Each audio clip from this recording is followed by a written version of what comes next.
সবাই বিমোহিত হয়ে গেলেন যে আল্লাহ রাব্বুল আলামিন যেই লাশটাকে কয়েক ঘন্টা আগে রাখা হয়েছে ওই কবর থেকে মেশকে আম্বরের ঘ্রাণ আসতেছে।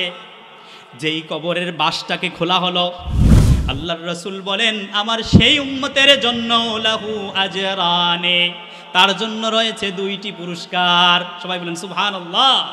এক নাম্বার পুরস্কার হচ্ছে সে যে কোরআন পড়তেছে মহব্বতে, আল্লাহ রাব্বুল আলামিন তার অশুদ্ধ হলেও শিকার নিয়তে যখন সে পড়বে, অশুদ্ধ হলেও আল্লাহ রাব্বুল আলামিন তার নামায়ে আমলে আল্লাহ রাব্বুল আলামিন এমন একখানা গ্রন্থ নাজিল করলেন, যেই গ্রন্থখানা রব্বুল আলামিন নিজের দুর্বলতা দিয়ে শুরু করেন নাই, যেই গ্রন্থখানা নাজিল করেছেন নিজের প্রশংসা দ্বারা। কোরআন খোলার সাথে সাথে কোরআন বলে দেয় আলহামদুলিল্লাহি রাব্বিল আলামিন, all praise be to Allah. বলেন তো সমস্ত প্রশংসা কার জন্য? The cherisher and sustainer of the world, যিনি সমগ্র বিশ্বের প্রতিপালক। আল্লাহু আকবার। এইভাবে কোরআন তার নিজের প্রশংসা দিয়ে শুরু হয়।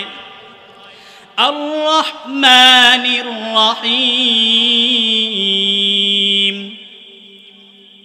The most gracious, the most merciful, যিনি অত্যন্ত করুণাময় এবং পরম দয়ালু।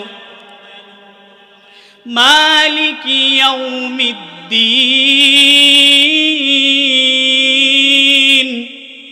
যিনি বিচার দিবসের মালিক। Master of the day of the judgment. আল্লাহু আকবার। এইভাবে কোরআনটা আল্লাহ রাব্বুল আলামিন কোরআনটাকে নিজের প্রশংসা দ্বারা শুরু করেছেন। সবাই বলেন সুবহানাল্লাহ। এখন প্রশ্ন হতে পারে এই কোরআনের মধ্যে কোনো ভুল আছে কিনা? না, আল্লাহ তাআলা যে নিজের প্রশংসা দ্বারা শুরু করলেন, এই কোরআনের মধ্যে আদৌ কোনো ভুল আছে? আল্লাহ রাব্বুল আলামিন সূরাতুল বাকারার 2 নং আয়াতে বলেন যালিকাল কিতাব লা রাইবা ফীহি। হে পৃথিবীর মানব জাতি শুনো, আমি আল্লাহ রাব্বুল আলামিন আমার প্যারা হাবিব মুহাম্মাদুর রাসূলুল্লাহ সাল্লাল্লাহু আলাইহি ওয়াসাল্লামের উপর এমন একখানা গ্রন্থ নাজিল করেছি। যালিকাল কিতাব, ওটা এমন একখানা গ্রন্থ লা রাইবা ফীহি, যেখানে ভুল থাকা তো দূরের কথা, wherein there is no doubt, ভুলের সন্দেহ মাত্র কোনো নাই, ভুলের কোনো সন্দেহ নাই। আল্লাহু আকবার। সবাই চিৎকার দিয়ে বলেন আল্লাহু আকবার।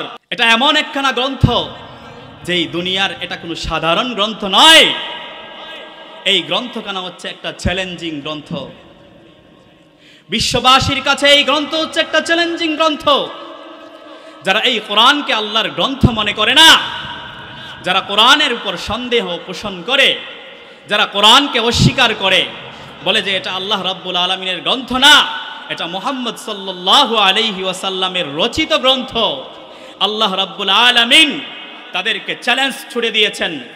আজ থেকে 1400 বছর আগে আল্লাহ রাব্বুল আলামিন চ্যালেঞ্জ করে দিয়েছেন। আল্লাহ তাআলা সূরাতুল বাকারার 23 নং আয়াতে বলেন ওয়া ইন কুনতুম ফি রাইবিম মিম্মা নাযালনা আলা আবদিনা ফাতু বিসূরাতিন মিন মিসলি ওয়াদউ শুহাদাআকুম মিন দুনিল্লাহি ইন কুনতুম সাদিকিন। আল্লাহ রাব্বুল আলামিন ব্যর্থ কণ্ঠে বলে দিয়েছেন ওয়া ইন কুনতুম ফি রাইবিম মিম্মা নাযালনা আলা আবদিনা ফাতু বিসূরাতিন মিন মিসলি ওয়াদউ শুহাদাআকুম মিন দুনিল্লাহি ইন কুনতুম সাদিকিন।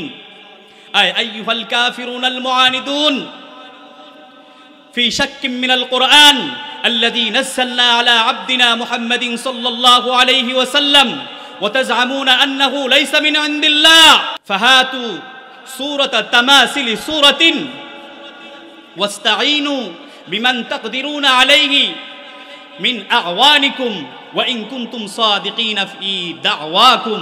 চিৎকার দিয়ে বলেন আল্লাহু আকবার। আল্লাহ রাব্বুল আলামিন বলেন হে পৃথিবীর মানব জাতি শোনো, যারা কোরআন নিয়ে সন্দেহ পোষণ করো, যারা মনে করো এটা আমি আমার বান্দার উপর যে কোরআন নাজিল করেছি এতে তোমাদের সন্দেহ রয়েছে, ওয়া ইন কুনতুম ফি রাইবিন, তোমরা যদি সন্দেহের মধ্যে থাকো, মিম্মা নাজ্জালনা আলা আবদিনা, আমি আমার বান্দার উপর যেই কোরআনটাকে নাজিল করেছি, তাহলে ফাতু বিসূরাতিন, মুফাসসিরিনে কেরাম বলেন এই সূরার ব্যাখ্যায় বলেন সূরা এটা হচ্ছে নাকেরা, যারা আরবিক গ্রামার বুঝেন তারা বুঝতে পারবেন এই সূরাতিন দ্বারা উদ্দেশ্য হচ্ছে কোরআনের যে কোনো একটি সূরা। এটা সূরাতুল কাউসার হতে পারে, সবচেয়ে ছোট্ট সূরা যেটা, এরকম ছোট্ট একটা সূরা তোমরা নিয়ে আসো, তোমরা রচনা করে নিয়ে আসো। ফাতু বিসূরাতিন মিন মিসলি ওয়াদউ শুহাদাআকুম মিন দুনিল্লাহ। আর এই সূরাটা রচনা করতে গিয়ে যদি তোমরা তোমাদের আল্লাহ ছাড়া তোমাদের যত সাহায্যকারী আছে সবাইকে তোমরা ডাকো। মুফাসসিরিনে কেরাম বলেন এখানে তামাম পৃথিবীর মানব এবং জিন জাতিকে উদ্দেশ্য করা হয়েছে।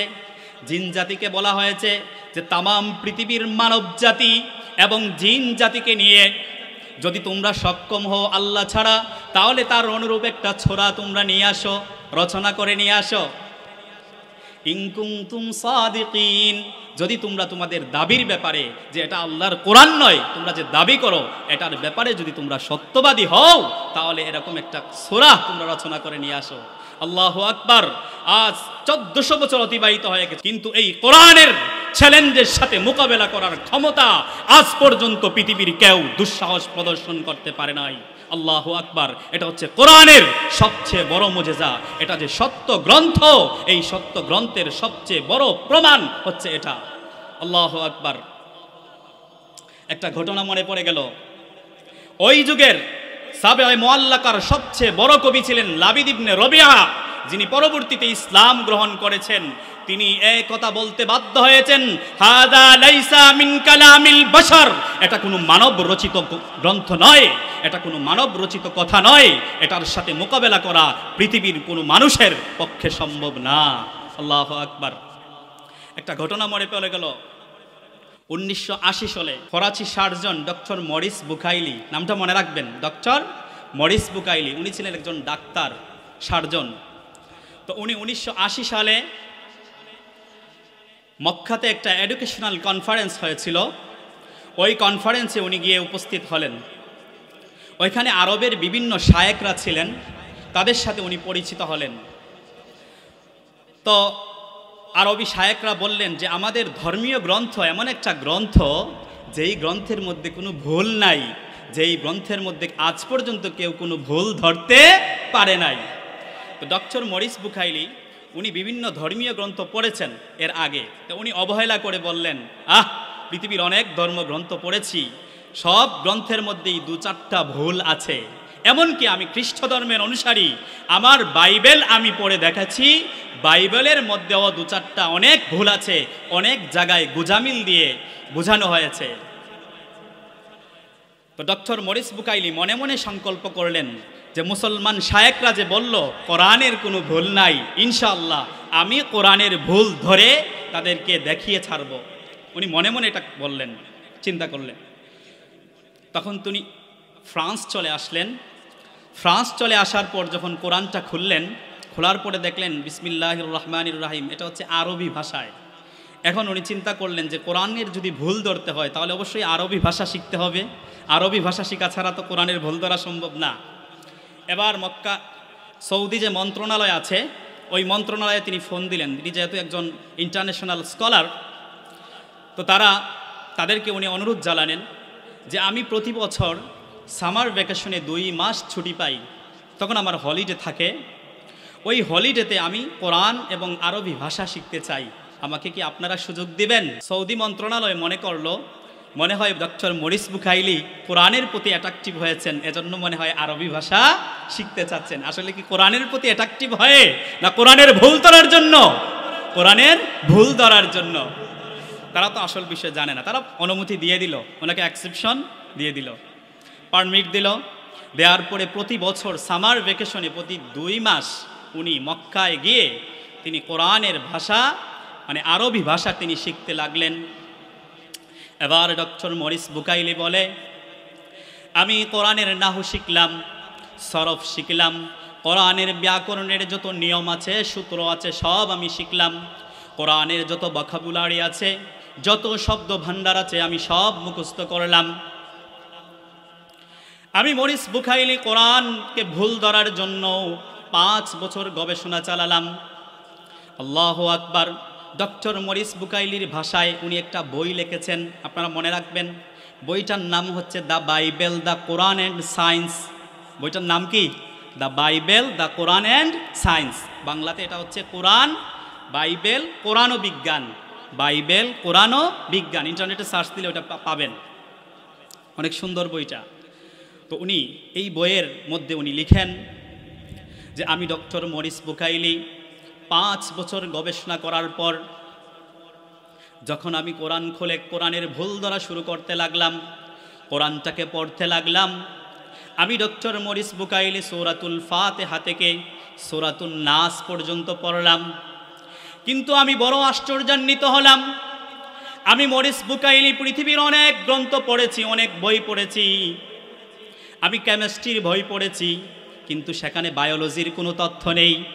আমি ফিজিক্সের বই পড়েছি, সেখানে অ্যাস্ট্রোলজি, অ্যানাটমি, বোটানির কোনো তথ্য নেই। কিন্তু আল্লাহ রাব্বুল আলামিনের কোরআন এমন একটা গ্রন্থ, যেই গ্রন্থে আপনি কেমিস্ট্রি বলেন, ফিজিক্স বলেন, বায়োলজি বলেন, অ্যাস্ট্রোলজি বলেন, অ্যানাটমি বলেন, বোটানি বলেন, ওশানোগ্রাফি বলেন, মেরিন সায়েন্স বলেন, জ্ঞান বিজ্ঞানের এমন কোনো সাইট নাই, এমন কোনো দিক নেই যেটা আমার আল্লাহ রাব্বুল আলামিন কোরআনে বর্ণনা করেন নাই। সুবহানাল্লাহ। উনি আশ্চর্যান্বিত হয়ে গেলেন, এটা কেমন গ্রন্থ যেই গ্রন্থের মধ্যে সব জ্ঞান বিজ্ঞানের ভান্ডার। আল্লাহু আকবার। এবার ডক্টর মরিস বুকাইলি আরো আশ্চর্যান্বিত হয়ে গেলেন। ওনার উদ্দেশ্য কি মনে আছে? ওনার উদ্দেশ্য হচ্ছে কোরআনের ভুল ধরা। এবার উনি বলেন না, এমনি হবে না। কোরআনের সূরার সংখ্যা হচ্ছে কয়টা? 114টা। উনি একটা একটা সূরা করে গবেষণা চালাতে শুরু করলেন যে কোরআনে আদৌ কি কোনো ভুল আছে। আল্লাহু আকবার। ডক্টর মরিস বুকাইলির ভাষায় উনি বলেন, আমি সূরাতুল ফাতিহা থেকে সূরাতুন নাস পর্যন্ত 114টা সূরাকে আমি পুঙ্খানুপুঙ্খানুভাবে আমি গবেষণা চালালাম। আদৌ কি কোনো ভুল আছে? না না না, আমি মরিস বুকাইলি কোরআনের 114টি সূরার মধ্যে কোথাও কোনো ভুল খুঁজে পাই নাই। আল্লাহু আকবার। তিনি আরো আশ্চর্যান্বিত হয়ে গেলেন, কেমন গ্রন্থ এটা, কোনো ভুল পাচ্ছি না। এবার তিনি আরো সিনসিয়ার হলেন।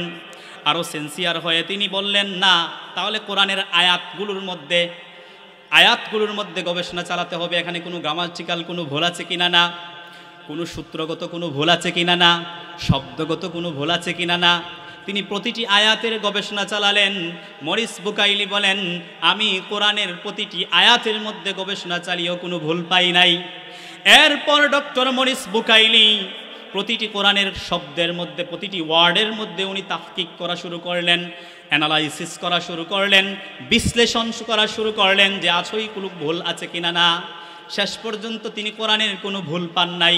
তিনি একথা বলতে বাধ্য হলেন যে আল্লাহ তাআলার গ্রন্থ কোরআন এমন একটা গ্রন্থ, যেই কোরআনের সূরাগুলোতে ভুল থাকা তো দূরের কথা, যেই কোরআনের আয়াতগুলোতে ভুল থাকা তো দূরের কথা, অক্ষরগুলোতে ভুল থাকা তো দূরের কথা, কোরআনের একটা জের জবর নক্তায় কোথায় কোনো অমিল নাই। আল্লাহু আকবার। শেষ পর্যন্ত তিনি একথা বলতে বাধ্য হলেন যে এই পৃথিবীতে যদি the only one true religion book is the holy Quran, সবাই বলেন সুবহানাল্লাহ, আর the only one true religion is Islam, এই পৃথিবীতে যদি সত্য কোনো ধর্মীয় গ্রন্থ থাকে তাহলে সেই গ্রন্থের নাম হচ্ছে, আর পৃথিবীতে সত্য যদি কোনো ধর্ম থাকে তাহলে সেই ধর্মের নাম হচ্ছে ইসলাম। এরপর ডক্টর মরিস বুকাইলি বললেন, সো আই অ্যাকসেপ্টেড ইসলাম, আমি ইসলাম গ্রহণ করলাম।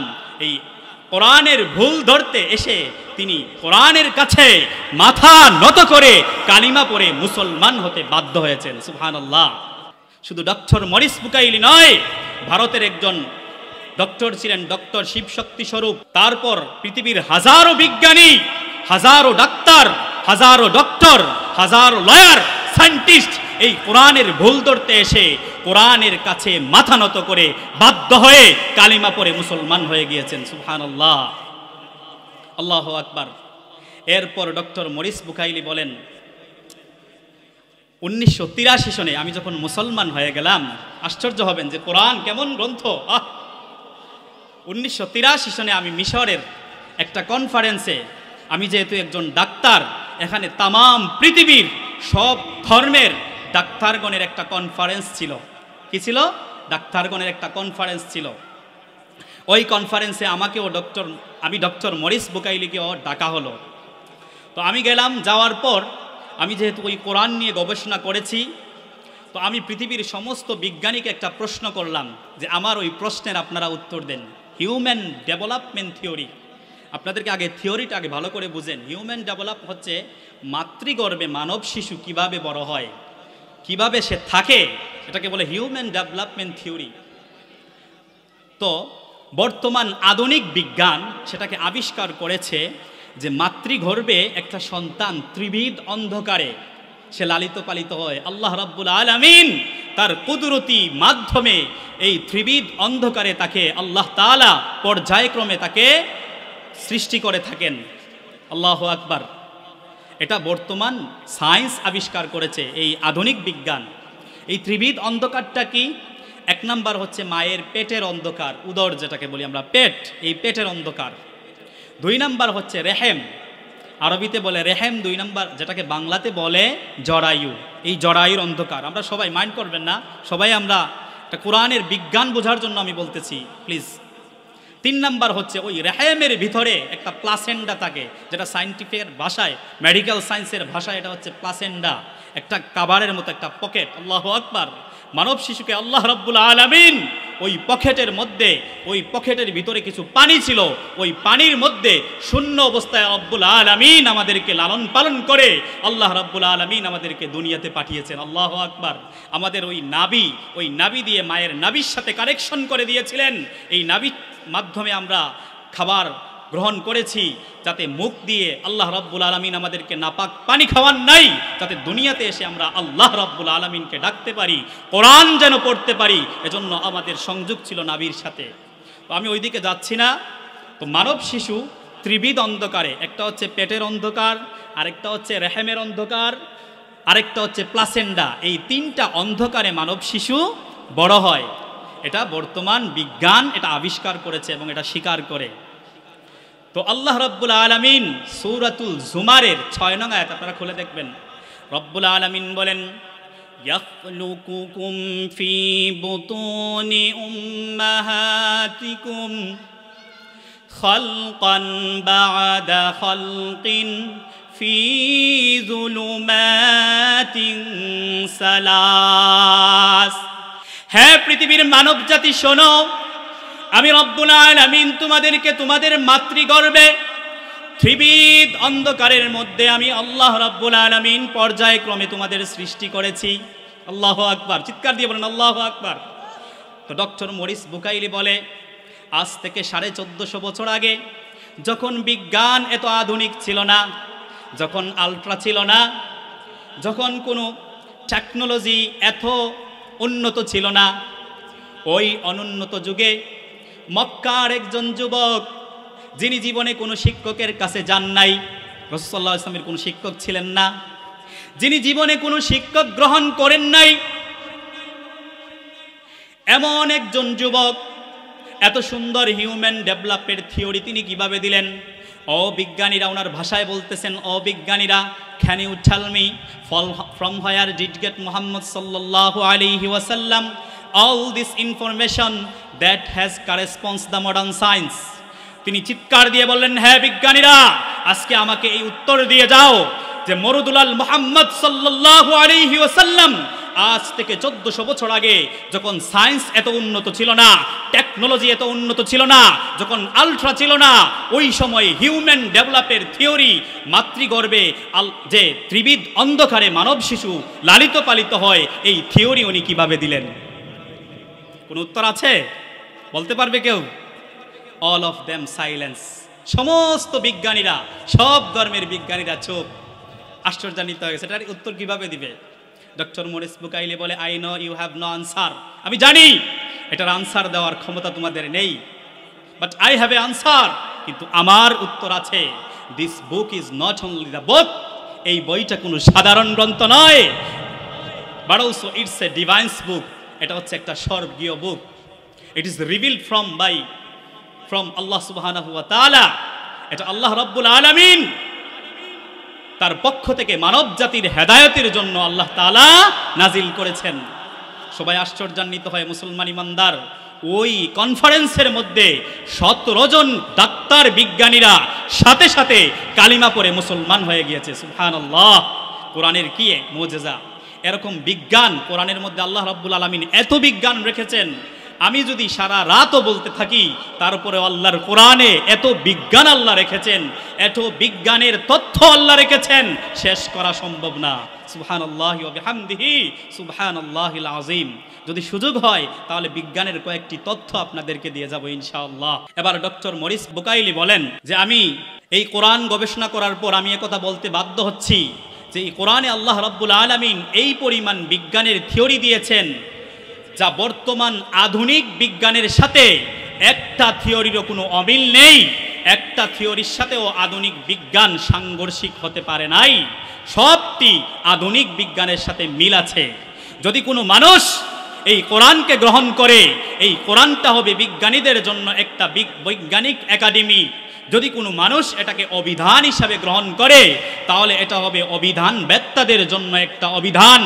যদি কোনো মানুষ এটাকে সাহিত্যিক বা কবি হিসাবে গ্রহণ করে, কবিতা হিসাবে গ্রহণ করে, তাহলে কবিতা এবং কবি এবং সাহিত্যিকদের জন্য এটা হবে একটা কবিতার বই। যদি কোনো মানুষ এটাকে আইন শাস্ত্র হিসাবে গ্রহণ করে তাহলে এটা হবে আইনের একটা এনসাইক্লোপিডিয়া। সবাই চিৎকার দিয়ে বলেন আল্লাহু আকবার। সম্মানিত হাজিরিন, তো ডক্টর মরিস বুকাইলি মতো হাজারো বিজ্ঞানী, হাজারো সায়েন্টিস্ট, হাজারো ডাক্তাররা এই কোরআনের কাছে মাথা নত করতে বাধ্য হয়েছেন।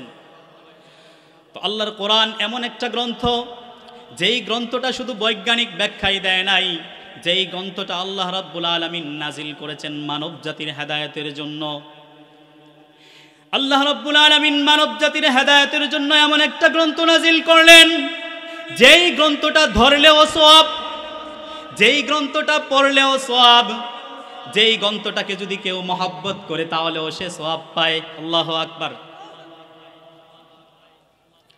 আল্লাহর রাসূল সাল্লাল্লাহু আলাইহি ওয়াসাল্লাম বলেন, আন আব্দুল্লাহ ইবনে মাসউদ রাদিয়াল্লাহু তাআলা আনহু থেকে বর্ণিত, মুসলিম তিরমিজি শরীফের 2999 নং হাদিস, আল্লাহর রাসূল সাল্লাল্লাহু আলাইহি ওয়াসাল্লাম বলেন, মান কারা হারফাম মিন কিতাবিল্লাহ, যে ব্যক্তি আল্লাহর কোরআনের একটা হরফ পড়ল, ফালাহু বিহি হাসানাত, তার জন্য রয়েছে একটা নেকি, ওয়াল হাসানাতু বিআশরি আমসালিহা, ওই নেকিটা 10টা নেকির সমান। লা আকুলু আলিফ লাম মিম হারফুন, আল্লাহর রাসূল বলেন, হে আমার উম্মতের সাহাবায়ে কেরাম, আমি এটা বলছি না যে আলিফ লাম মিম একটা হরফ, বাল আলিফুন হারফুন, বরং আলিফ একটা হরফ, ওয়া লামুন হারফুন, লাম একটা হরফ, ওয়া মিমুন হারফুন, মিম একটা হরফ। অর্থাৎ কেউ যদি কোরআন আল্লাহ তাআলাকে রাজি আর খুশি করার জন্য ইখলাসের সাথে আলিফ লাম মিম তেলাওয়াত করে, আল্লাহ রাব্বুল আলামিন তার নামায়ে আমলের মধ্যে 10 করে 30টি নেকি লিখে দেন। আল্লাহু আকবার। 30টা নেকি সে লাভ করবে কেউ যদি আলিফ লাম মিম পড়ে। আল্লাহু আকবার।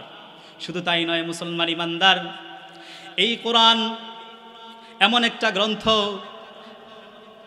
যেই কোরআন যদি কেউ পড়ে আর ওই কোরআন কেউ যদি শুনে, আল্লাহ রাব্বুল আলামিন ওই ব্যক্তিকেও সমপরিমাণ সওয়াব দান করেন। আল্লাহু আকবার। এখন প্রশ্ন হতে পারে, হুজুর, অনেক আছেন সমাজের, অনেক আছেন হয়তো সুযোগ পান নাই অথবা বিভিন্ন কারণে কোরআনটাকে পড়তে পারেন নাই, এখন পড়তে গেলে কষ্ট হয়, উচ্চারণ করতে পারেন না।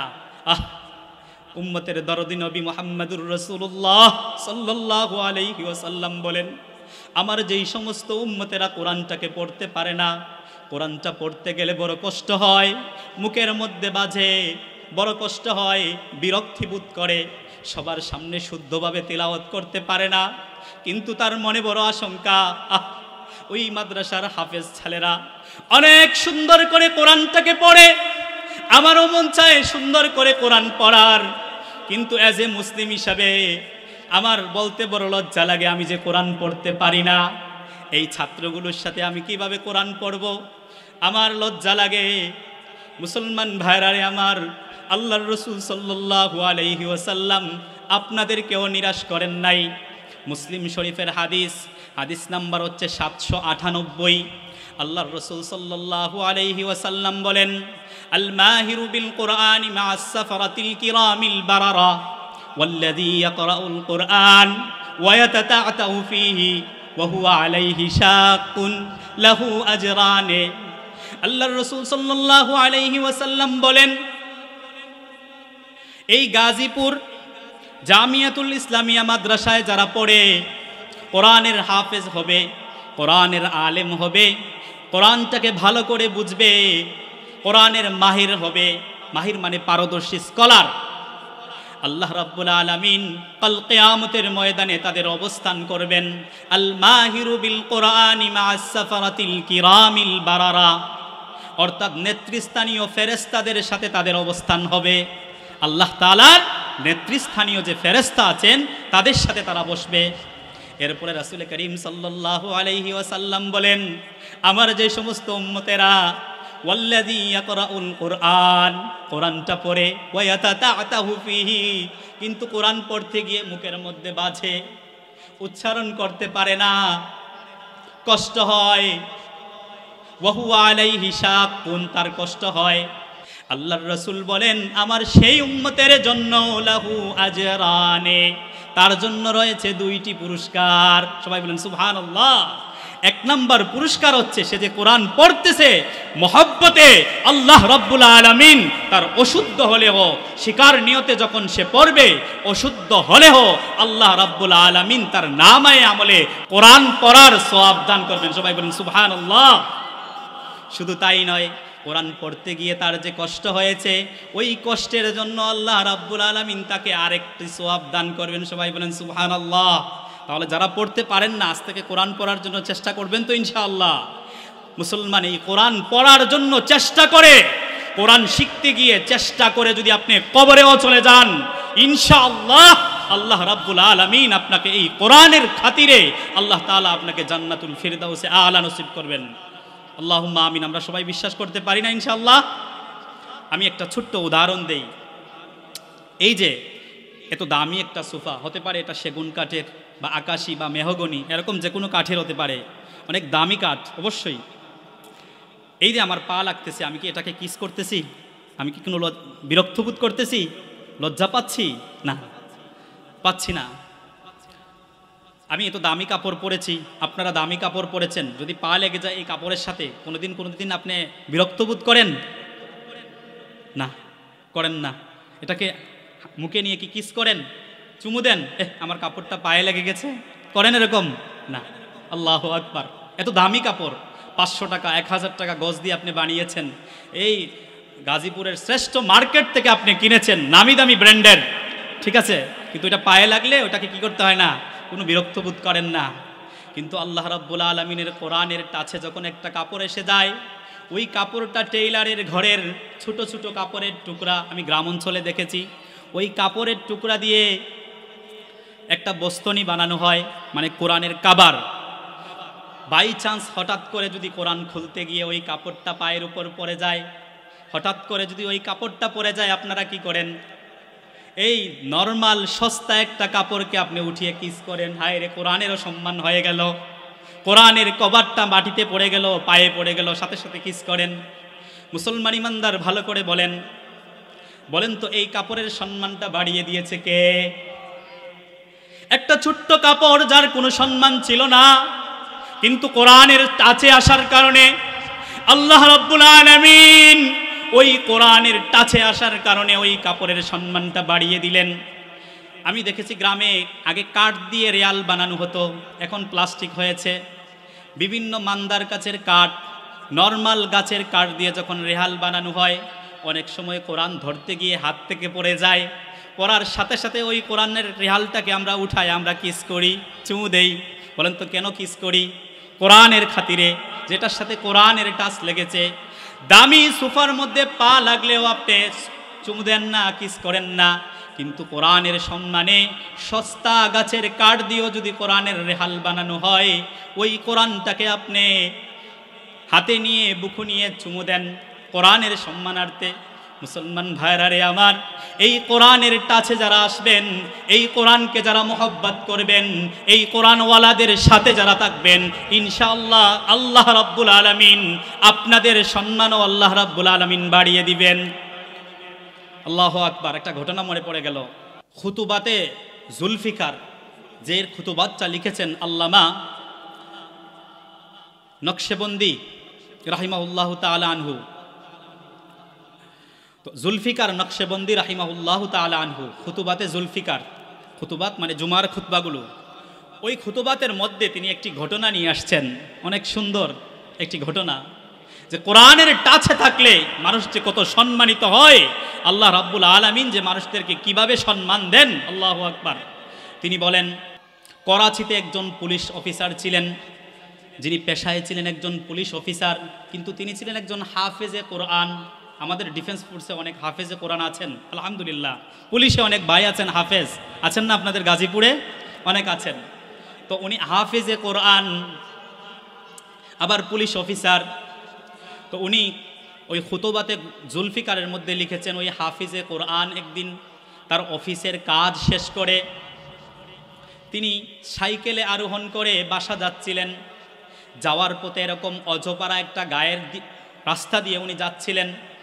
যাওয়ার সময় হঠাৎ করে দেখেন গ্রাম্য কিছু মুরব্বী টাইপের লোকেরা ওনাকে আটকায়া ফেলল। আটকায়া তারা বলে যে, বাবা, মনে হচ্ছে আপনি কোরআনের একজন হাফেজ অথবা আলেম, আপনার চেহারা এটা প্রমাণ করছে। আজ 3 দিন হলো আমরা বড় বিপদে আছি, আপনি দয়া করে আমাদেরকে একটু সাহায্য করেন। তখন ওই কোরআনের হাফেজ বললেন, কি হয়েছে? বললেন, আমাদের গ্রামটা অজপাড়া গ্রাম, যেখানে ভালো কোনো ইসলাম জানলেওয়ালা, কোরআন হাদিস জানলেওয়ালা কোনো লোক নেই, যার কারণে আজ 3 দিন হলো একজন মানুষ মারা গিয়েছেন। আমরা তাকে কিভাবে গোসল দিতে হবে, কিভাবে জানাজা পড়াতে হবে, কিভাবে দাফন কাফন করতে হবে সেটা আমাদের জানা নেই। আপনি যদি আমাদেরকে একটু সহযোগিতা করতেন তাহলে আমরা বড় উপকৃত হতাম। বেচারা পুলিশ মানুষ চিন্তা করলো যে আসলে তাদেরকে একটু সহযোগিতা করা দরকার। তখন উনি রাজি হয়ে গেলেন, ঠিক আছে, আমি আপনাদের লাশের গোসল, জানাজা, কাফন এবং কবরস্থ করব ইনশাআল্লাহ। উনি তাদের সাথে চলে গেলেন। চলে গিয়ে উনি তাকে গোসল দিলেন, জানাজা পড়ালেন, তারপর তাকে কাফন দাপন পরিয়ে কবরস্থ করলেন। কবরস্থ করার পর তিনি বাড়ি চলে গেলেন। বাড়ি যাওয়ার পর দেখেন যে তার পকেটে একটি গুরুত্বপূর্ণ একটি কাগজ ছিল, অফিসের ডকুমেন্টারি বা একটা ডকুমেন্টস ছিল, ওইটা ওই নাই, এই পকেট থেকে পড়ে গেছে। তিনি চিন্তা করলেন হয়তো অফিসে রেখে আসছি। সাথে সাথে তিনি অফিসে চলে আসলেন। আসার পর অফিসে খুঁজলেন, খোঁজার পরে পাওয়া যায় নাই। তখন ওনার মাথায় আসলো, যখন কবরস্থ করেছি, হয়তো আমি লাশটাকে যখন কবরে রেখেছিলাম ওই সময় মনে হয় আমার পকেট থেকে ওই চিরকুটটা পড়ে গিয়েছে। এখন উনি বাধ্য হলেন যে আমার এটা তো লাগবেই, আমি যাই ওই গ্রামে গিয়ে মুরব্বীদের বলি। এবার তিনি আবার ওই গ্রামে আসলেন। আসার পর মুরব্বীদের একত্রিত করে বললেন, বাবারা, আপনারা যখন বিপদে ছিলেন আমি আপনাদেরকে সহযোগিতা করেছি, এখন আমি বড় বিপদে পড়েছি, আপনারা আমাদের সহযোগিতা করেন। তারা বললেন, কি হয়েছে বলুন। বললেন, আমার পকেটে একটা গুরুত্বপূর্ণ কাগজ ছিল, কিন্তু ওই কাগজটা কবরস্থ করার সময় ওনার কবরে পড়ে গিয়েছে। এখন আপনারা যদি অনুমতি দেন তাহলে আমি ওই কবরটাকে খনন করে আমার কাগজটা নিয়ে যাব। গ্রামের লোকেরা যে উনি এত বড় আমাদের সহযোগিতা করেছে, একজন পুলিশ অফিসার, আর ওনার গুরুত্বপূর্ণ একটা কাগজ, এটা অনুমতি না দিলে কেমন হয়? বললেন, ঠিক আছে, আমরা আপনাকে অনুমতি দিলাম, আপনি কবর খনন করে কাগজটা নিয়ে যান। কিন্তু অজপাড়া গায়ে হলেও কী হবে? জীবনে কোনোদিন কেউ লাশ দাফনের পর কবর খনন হয় নাই, এটা কোনোদিন কেউ দেখে নাই। গ্রামের আবাল বৃদ্ধ বনিতা, ছোট বড় সবাই এসে জড়ো হলো কবরের চারপাশে, যে আজকে কবরে লাশ দাফন করার পরে কবর খনন করা হচ্ছে, ওটা দেখবে। ওই পুলিশ অফিসার গ্রামের কয়েকজন মুরব্বীকে নিয়ে কবরটাকে খনন করলেন। মুসলমান ভাইরা রে আমার, কবরটা খনন করার সাথে সাথে ওই কবর থেকে যাকে কয়েক ঘন্টা আগে কবরস্থ করা হয়েছিল ওই ব্যক্তির কবর থেকে মেশকে আম্বরের ঘ্রাণে সবাই সুবাসিত হয়ে গেলেন, সবাই বিমোহিত হয়ে গেলেন যে আল্লাহ রাব্বুল আলামিন যেই লাশটাকে কয়েক ঘন্টা আগে রাখা হয়েছে ওই কবর থেকে মেশকে আম্বরের ঘ্রাণ আসতেছে। যেই কবরের বাঁশটাকে খোলা হলো সাথে সাথে দেখেন রব্বুল আলামিন ওই ব্যক্তির কবরটাকে ফুল দ্বারা সুবাসিত করে দিয়েছেন, ফুল দ্বারা ভরপুর করে দিয়েছেন। সবাই বলেন সুবহানাল্লাহ। পুলিশ অফিসার বড় তাকওয়াওয়ালা ছিলেন, আল্লাহওয়ালা ছিলেন। উনি বলেন ভাই রাখো আমার চিরকুট, আমার চিরকুটের আর দরকার নাই। ওই গ্রাম্য ব্যক্তির কি এমন আমল ছিল ওইটা আমাকে দেখতে হবে, যেই আমলের কারণে আল্লাহ রাব্বুল আলামিন কয়েক ঘন্টার ভিতরে তাকে এত বড় সম্মান দান করলেন। মুসলমান ভাইরা রে আমার, তখন ওই ব্যক্তি গ্রামের মুসলমানদেরকে বলতে লাগলেন ভাই আমার চিরকুটের প্রয়োজন নাই, আগে ওই ব্যক্তির আমল সম্পর্কে আমাকে বলুন। সবাই বলতে লাগলো উনি একজন গ্রাম্য মানুষ, আমরা জানি না ওনার কি আমল ছিল, তবে আমরা বলতে পারি ওনার একজন বোন ছিল, যেই বোনটা ওনার সাথে একসাথে থাকতো, হয়তো উনি বলতে পারেন। মুসলমান ইমানদার উনি সাথে সাথে ওই বোনের কাছে গেলেন, গিয়ে বললেন বোন আজকে আমাকে একটা প্রশ্নের জবাব দিতে হবে, যে আপনার ভাইয়ের কি এমন আমল ছিল যেই আমলের কারণে আল্লাহ রাব্বুল আলামিন আপনার ভাইটাকে এত সম্মান দিয়েছেন, তার কবরটাকে ফুল দিয়ে ভরপুর করে দিয়েছেন। মুসলমান এই জবাবটা শুনে বড় আশ্চর্যান্বিত হবেন। বোন বলে আমার ভাই একজন দিন মজুর মানুষ, দিন আনে দিন খায়, তার তেমন কোনো আমল ছিল না। তবে দেখতাম প্রতিদিন কাজ শেষ করে যখন বাসায় ফিরত তখন সন্ধ্যার পরে ওই ছাদ থেকে একটা বই বের করে কি যেন পড়তো, আর মনে মনে বলতো আল্লাহ আমি দুনিয়াতে বড় ব্যর্থ, এই জীবনটা আমার বড় ব্যর্থ, আমি তোমার দুনিয়াতে আসলাম কিন্তু কোরআনটাকে আমি পড়তে শিখতে পারলাম না।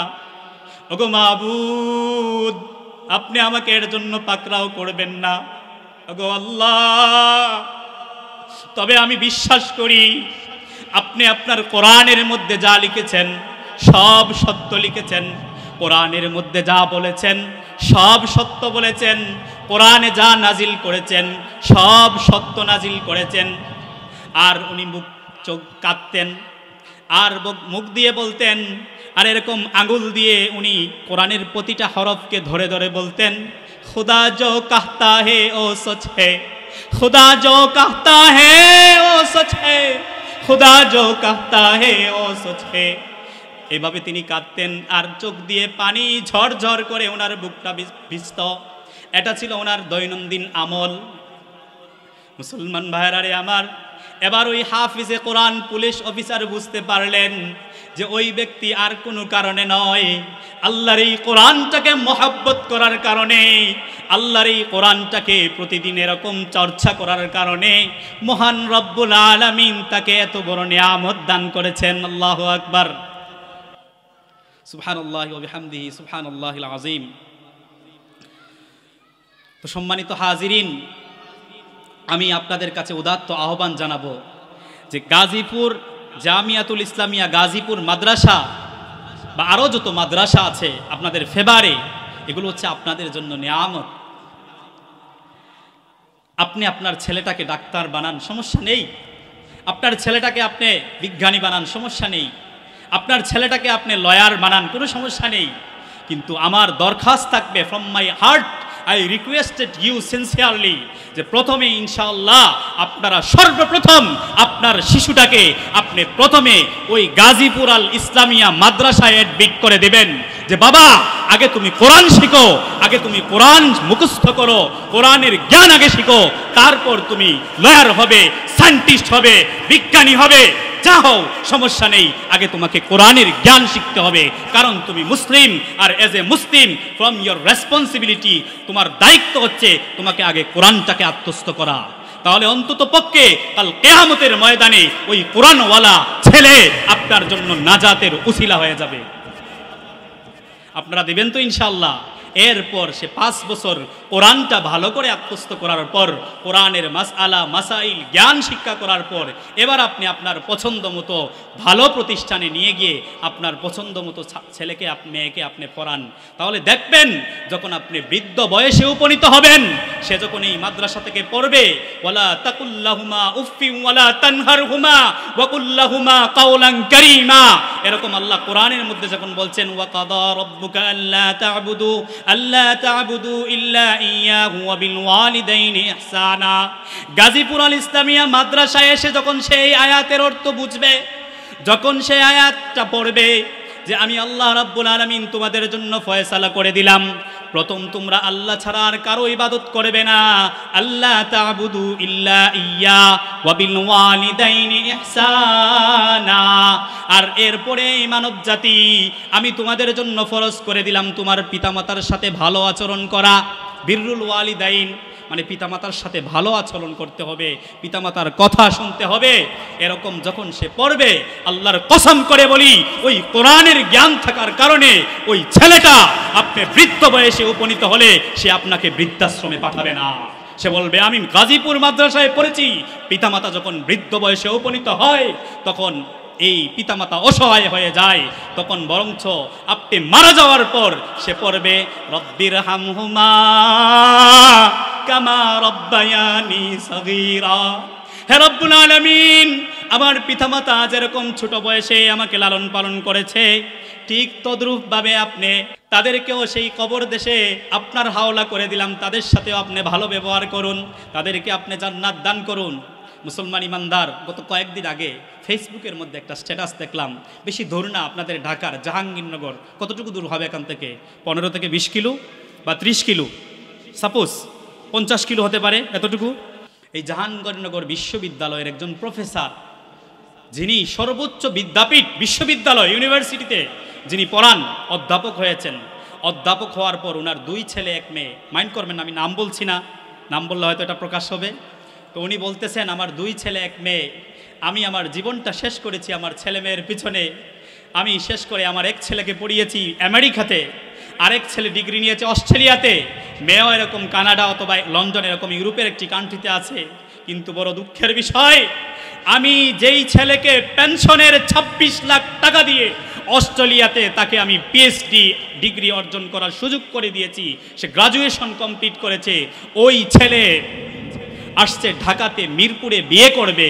বাবার সাথে হঠাৎ করে দেখা, বাবা বলছে বাবা কেন আসছো? বিয়ে করতে আসছি। তোমার বউটা আমাকে দেখাবা না? আমার তো আগ্রহ জাগে, তোমার বউটা একটু দেখবো।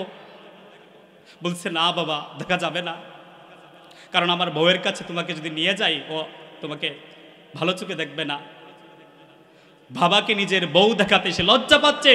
এমন শিক্ষার আমার প্রয়োজন নাই, এই সন্তানের দরকার নেই।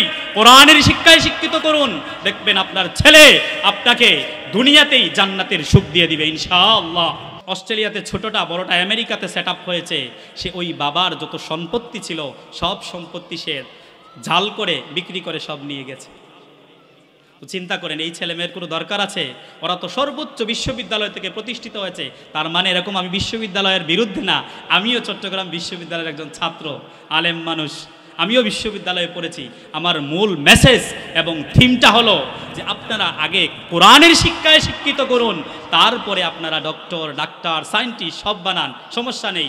ওই সকালবেলা যেটা খান, যেরকম রাত্রিবেলা দুপুরবেলা ওইটা বোঝা যায়, ঠিক তদ্রূপভাবে সকালবেলা মানে জীবনের শুরুতে বাচ্চাকে যদি কোরআনের জ্ঞান দান করেন, তাহলে সে অবশ্যই শেষ বয়সে আপনাকে সে ঠকাবে না, আপনার সাথে সে খারাপ ব্যবহার করবে না। মুসলমান তথাকথিত বুদ্ধিজীবী যারা আছেন, যারা নামদারি বিজ্ঞানী, তারা মনে করে, তারা বলে এই কোরআনটা হচ্ছে সেকেলে গ্রন্থ, এই কোরআন এই যুগে চলে না। আমি এই মাহফিল থেকে দায়িত্বহীন কণ্ঠে বলতে চাই, এই কোরআন শুধু সেকেলে গ্রন্থ নয়, এটা কোনো সেকেলে গ্রন্থ নয়, এটা হচ্ছে চিরনতুন চিরন্তন একটি গ্রন্থ। সর্বযুগে সব সময়ের জন্য এই গ্রন্থ হচ্ছে সবার জন্য এটা পারফেক্ট গ্রন্থ। আল্লাহ রাব্বুল আলামিন মানব জাতির জন্য মানব জাতির হেদায়েতের জন্য আল্লাহ রাব্বুল আলামিন পাঠিয়েছেন। এটা সর্বকালে সর্বযুগে সব মানুষের জন্য এটা পারফেক্ট। এই কোরআন কোনো সাধারণ গ্রন্থ নয়। এখানের মধ্যে আল্লাহ রাব্বুল আলামিন বিজ্ঞানের এত এত থিওরি দিয়েছেন, আপনাদেরকে আজকে আমি চোখে হাত দিয়ে বলবো এবং ওই বিজ্ঞানীদের উদ্দেশ্যে এবং ওই বুদ্ধিজীবীদের উদ্দেশ্যে বলবো যারা কোরআনকে সেকেলে বলে, আজকে আমার এই প্রশ্নের উত্তরগুলো আপনারা দিয়ে যাবেন। এক নাম্বার হচ্ছে আল্লাহ রাব্বুল আলামিন 1400 বছর আগে বলছেন কোরআন, চন্দ্র যেটা আছে সেটা আলো দেয়, মানে চন্দ্রের নিজস্ব কোনো আলো নেই। আল্লাহ তাআলা সূরাতুল আয়াতগুলো পড়ার মতো সময় নেই। আল্লাহ তাআলা সূরাতুল লুকমানের 61 নং আয়াতে আপনারা পড়ে দেখবেন, তাবারাকাল্লাযী জাআলা ফিস সামাই বুরুজা ওয়া জাআলা ফিল তাবারাকাল্লাযী জাআলা ফিস সামাই বুরুজা। এই আয়াতের মধ্যে আল্লাহ রাব্বুল আলামিন বলছেন যে আমি চন্দ্রটাকে এমনভাবে বানিয়েছি, এটা হচ্ছে আলো দানকারী, আলো বিকিরণকারী গ্রহ হিসেবে, মানে এটা দিয়ে বোঝাচ্ছেন সিরাজাম ওয়া কামারাম মুনীরা ওয়া জাআলা ফিহা সিরাজাম ওয়া কামারাম মুনীরা, অর্থাৎ যে এই চন্দ্রটাকে আল্লাহ তাআলা আলো দানকারী বানিয়েছেন, যেটা কয়েক বছর আগে বিজ্ঞান স্বীকার করছে, অথচ আল্লাহ রাব্বুল আলামিন 1400 বছর আগে সেটা কোরআনে বলে দিয়েছেন। বিগ ব্যাং থিওরি, যে এই পৃথিবীটা, থিওরিটা না বুঝলে আসলে বোঝা যায় না যে এই পৃথিবীটা আকাশ জমিন সব গ্রহ নক্ষত্র ক্লাস্টার সুপার ক্লাস্টার ছায়াপথ নেহারিকা সব কিছু জমাট ছিল এরকম রাতকান। যারা কোরআন বুঝেন আরবি বুঝেন, রাতকান মানে জমাট পদ্ম বিন্দুর মতো ছিল। আল্লাহ রাব্বুল আলামিন বলেন সূরাতুল আম্বিয়ার 30 নং আয়াতে বলেন, আন্নাস সামাওয়াতি ওয়াল আরদা কানাতা রাতাকান ফাফাতাহনাহুমা। আপনারা এর তাফসীর দেখে নেবেন যে বিন্দুর মতো ছিল, আল্লাহ রাব্বুল আলামিন ওইটাকে ফাতাহনা খুলে দিয়েছেন। বর্তমান বিগ ব্যাং থিওরি বলছে যে এই পৃথিবী এই সব কিছু এক সময় বিন্দুর মতো ছিল, একটা সুপার ব্লাস্ট হয়েছে, ওই ব্লাস্ট হওয়ার পরে সব কিছু বিভিন্ন জায়গায় ছড়িয়ে ছিটিয়ে পড়েছে, যেই কোরআন 1400 বছর আগে বলেছে। আরো কমন একটা সূত্র, এই যে আমাদের আঙুল, আল্লাহ রাব্বুল আলামিন কোরআনে সূরাতুল কিয়ামার মধ্যে বালা কাদিরিনা আলা আন নুসাব্বিয়া বানানা বলছেন যে আমি আল্লাহ রাব্বুল আলামিন যে প্রত্যেকটা মানব জাতিকে তার আঙ্গুলের ছাপের মাধ্যমে আমি নির্ধারণ করতে, ওই আঙ্গুলের ছাপ পর্যন্ত আমি বানাতে, আবার পুনরায় বানাতে সক্ষম। বর্তমান বিজ্ঞান গবেষণা করে দেখেছে, আল্লাহু আকবার, যে এই পৃথিবীতে প্রায় 800 কোটি মানুষ আছে। ধরেন বর্তমান 800 কোটি মানুষের 1600 কোটি আঙুল আছে। আল্লাহর কসম করে বলি, একটা ফিঙ্গারের সাথে 1600 কোটি ফিঙ্গারের একটা ফিঙ্গারের কোথায় কোনো মিল নাই। প্রত্যেকটা ফিঙ্গার, প্রত্যেকটা আঙ্গুলের এই অংশ হচ্ছে আলাদা আলাদা। বলবেন না সুবহানাল্লাহ? এটা কে বানিয়েছে? কত বড় কুদরতওয়ালা আল্লাহ, এটা তো আপনারাও জানেন। এই যে ফিঙ্গারপ্রিন্ট, আমাদের মাদ্রাসায়, আমি হচ্ছি একটা মাদ্রাসার আরবি প্রভাষক, আমাদের প্রতিষ্ঠানে ফিঙ্গারপ্রিন্ট আছে। তো 10টায় গিয়ে যখন এরকম ফিঙ্গার দেই তখন বলে থ্যাংক ইউ। এরকম গার্মেন্টসেও আছে ফিঙ্গারপ্রিন্ট সিস্টেম, একজনের ফিঙ্গারের সাথে আরেকজনের ফিঙ্গার মিল করে না। আমি অনেক সময় তামসাৎ চলে, একদিন দেখলাম যে ওইটা না দিয়ে আমি ওইটা দিই, বাম হাতটা দিয়ে একটু দেখি নেয় কিনা, না নেয় না, ডান হাতেরটা নেয় বাম হাতেরটা নেয় না। এরকম হাজারো, এই যে 800 কোটি মানুষের ফিঙ্গারের সাথে কোনো মিল নাই। এটা হচ্ছে কে বানিয়েছেন? আল্লাহ। এই কথা বলছেন বালা কাদিনা আলা আন নুসাউবিয়া বানানা, যে আমি আল্লাহ রাব্বুল আলামিন ওই ফিঙ্গারপ্রিন্টটাকে মানুষ মরে যাওয়ার পর, পচে গলে যাওয়ার পর, ওই ফিঙ্গারপ্রিন্টটা পর্যন্ত আমি পুনরায় সৃষ্টি করতে, বানাতে আমি আল্লাহ সক্ষম। বলেন সুবহানাল্লাহ। আরও বিজ্ঞানের অনেক থিওরি আছে। যাই হোক, সময় যেহেতু শেষ, আমার জন্য দোয়া করবেন। আল্লাহ রাব্বুল আলামিন যদি আমাকে তৌফিক দান করেন, তাহলে কোনো এক সময় কোরআন এবং বিজ্ঞান নিয়ে আলোচনা করার চেষ্টা করব। ওমা তৌফিক ইল্লা বিল্লাহ। আপনারা সবাই এই মাদ্রাসার সাথে সহযোগী হবেন, এই মাদ্রাসায় আপনারা ছাত্র দিবেন। আল্লাহ রাসূল সাল্লাল্লাহু আলাইহি ওয়াসাল্লাম বলেছেন, দারে কুতনির হাদিস, দারেমির হাদিস, আল্লাহ রাসূল সাল্লাল্লাহু আলাইহি ওয়াসাল্লাম বলেছেন, কুন আলিমান আও মুতাআল্লিমান আও মুঈনান আও মুহিব্বান ওয়ালা তাকুন খামিসান। অন্য আয়াতের মধ্যে আসছে তাহলিক, যদি তোমরা পঞ্চমটা হও তাহলে ধ্বংস হয়ে যাবা। যে কুন আলিমান, হয় তোমরা আলেম হও, আও মুতাআল্লিমান, অথবা কোরআনের জ্ঞানটা শিক্ষাকারী হও, মানে কোরআনের জ্ঞান শিখতে থাকো। শিখার কোনো বয়স নেই। আমি এক ছাত্রদেরকে বলি যে শিখার কোনো বয়স নেই, পড়তে কোনো লজ্জা নেই, যে কোনো বয়সে যে কেউ শিখতে পারে। কোরআনটাকে যদি আপনি না শিখে কবরে যান, আল্লাহ যে কবরে আপনার সাথে কি মুআমেলা করবেন আল্লাহ রাব্বুল আলামিনই ভালো জানেন। আর যদি এখন থেকে শেখা শুরু করে দেন, ইনশাআল্লাহ আমি যে ঘটনা বললাম, হতে পারে আল্লাহ রাব্বুল আলামিন আপনার সাথে ওই রকম আচরণ করবেন। আল্লাহু আকবার। তো এই হাদিসে আল্লাহ রসুল বলেন কুন আলিমান আও মুতাআল্লিমান, কোরআন শিখনেওয়ালা হন, আও মুঈনান, কোরআন শিখনেওয়ালা আলিমের সহযোগী হন, আও মুহিব্বান, যদি সহযোগিতা করতে না পারেন অন্ততপক্ষে আলেমদেরকে মহাব্বত করেন, ওয়ালা তাকুন খামিসান, পঞ্চমটা হয়েন না, তাহলে ধ্বংস হয়ে যাবেন। আল্লাহ রাব্বুল আলামিন আমাদের সবাইকে বোঝার, কোরআন শিকার, কোরআন অনুযায়ী আমল করার, কোরআন অনুযায়ী এই দেশে ইসলামী আইন বাস্তবায়ন করার তৌফিক দান করুক। সবাই বলেন আমিন। ওমা আলাইনা ইল্লাল বালাগ। আসসালামু আলাইকুম ওয়া রাহমাতুল্লাহি ওয়া বারাকাতুহু।